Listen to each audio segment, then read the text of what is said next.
way you managed the game, although you had to have, for example, on 3 occasions, defend really well to keep the clean sheet?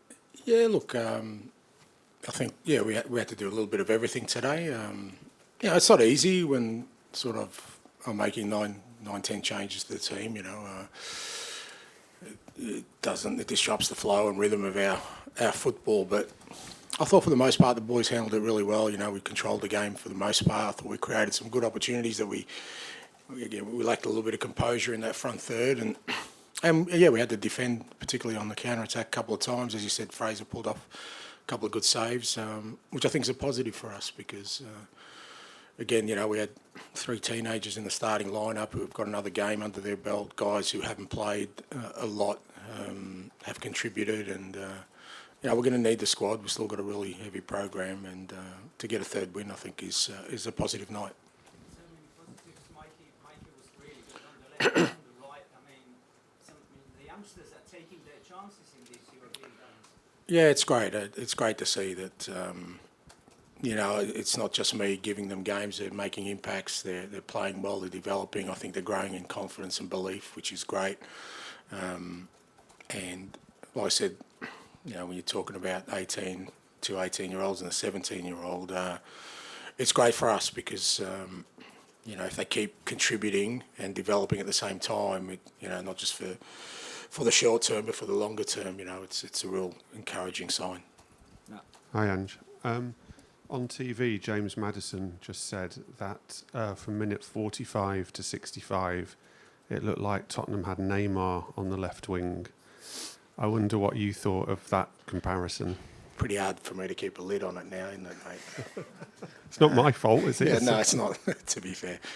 He was exciting. You can't deny it. There's no point of denying it. He was, I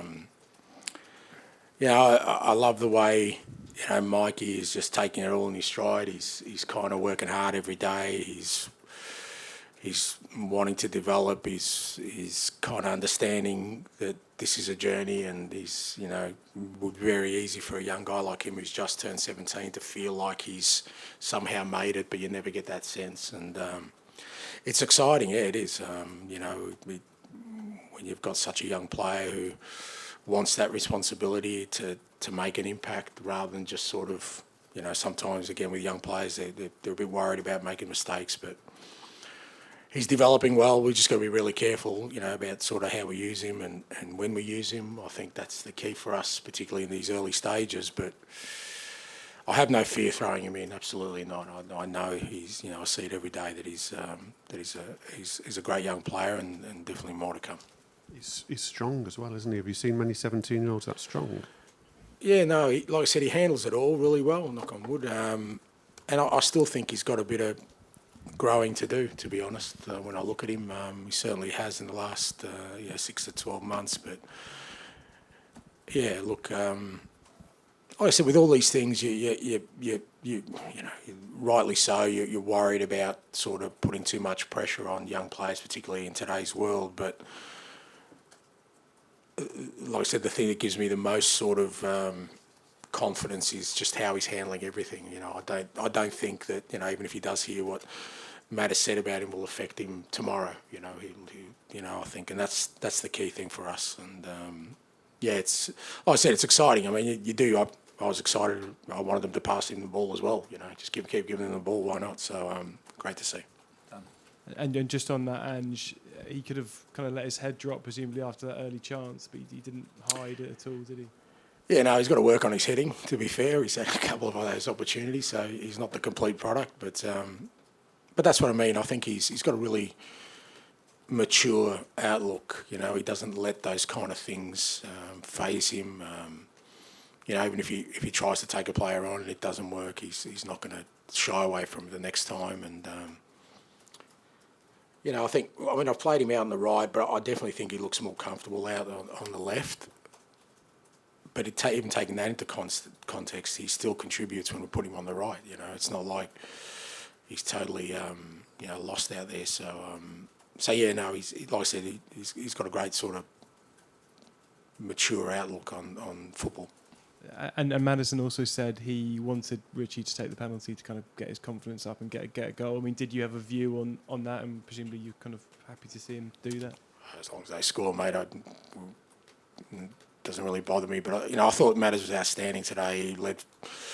Obviously he was captain tonight, and he was just so creative and caused some problems. And I think in that moment he sensed that Richie's worked awfully hard. I mean, he kind of hasn't got his season started tonight. It was kind of the start to his season, and goals are important for strikers. So I thought Madders, a great decision to give the responsibility, but then Richie has to put it in the back of the net, and he did that. Yeah, Lucas Bergvall was another one who seemed to really impress the fans tonight. He went off on 70 minutes. Can you give us a little update on that? Is he all right? Yeah, he's all right. He's just cramping up. I mean, again, he hasn't played a lot. So, but yeah, I thought both him and Archie, worked awfully hard tonight. And like I said, they're 18. So for us, that's pretty exciting that they're making an impact at the moment, knowing that there's so much more of them to come. But I think these European games are a great sort of foundation for them. It's a different challenge. And I think I've seen, you see growth in them every time they get out there. So, but apart from sort of tiredness, he's okay. And you talk about him and Mikey Moore sort of exuding confidence today. One player who didn't seem very confident was Timo Werner. Seemed like he had his head down quite a lot in the first half. Obviously, was taken off at half time. Do you think he just needs the first goal of the season? Do you think it's just a mental thing for him at the moment? Look, it's hard to say. He's definitely down in confidence. You can see that. Like I said, he's it's a difficult thing to get out of. Sometimes you kind of feel like the weight of the world's on your shoulders. All we can do is try and sort of support him, and keep trying to get him to a place where he feels a little bit more confident with certain things. It does sometimes. I mean, he's played a great ball in for Mikey to score early, and if that goes in, maybe that that's an assist for him. It gives him a lift. It doesn't happen. I think it happened at Fred Varos as well. He's played a great cross into Will Lancashire and just missed. So these kind of things happen. But at the same time, he needs to find a way out of it because for us, in those positions we need players to make an impact. And I thought in a couple of moments he really kind of lacks some self-belief that we need to try and instill in him somehow. George, final one, please. And you got 9 points out of 9 now.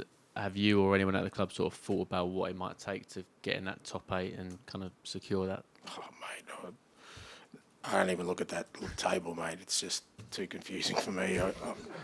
I just think if we keep winning, we're a chance to get through. So we'll just focus on that. Cool. Thank you. Thanks, guys.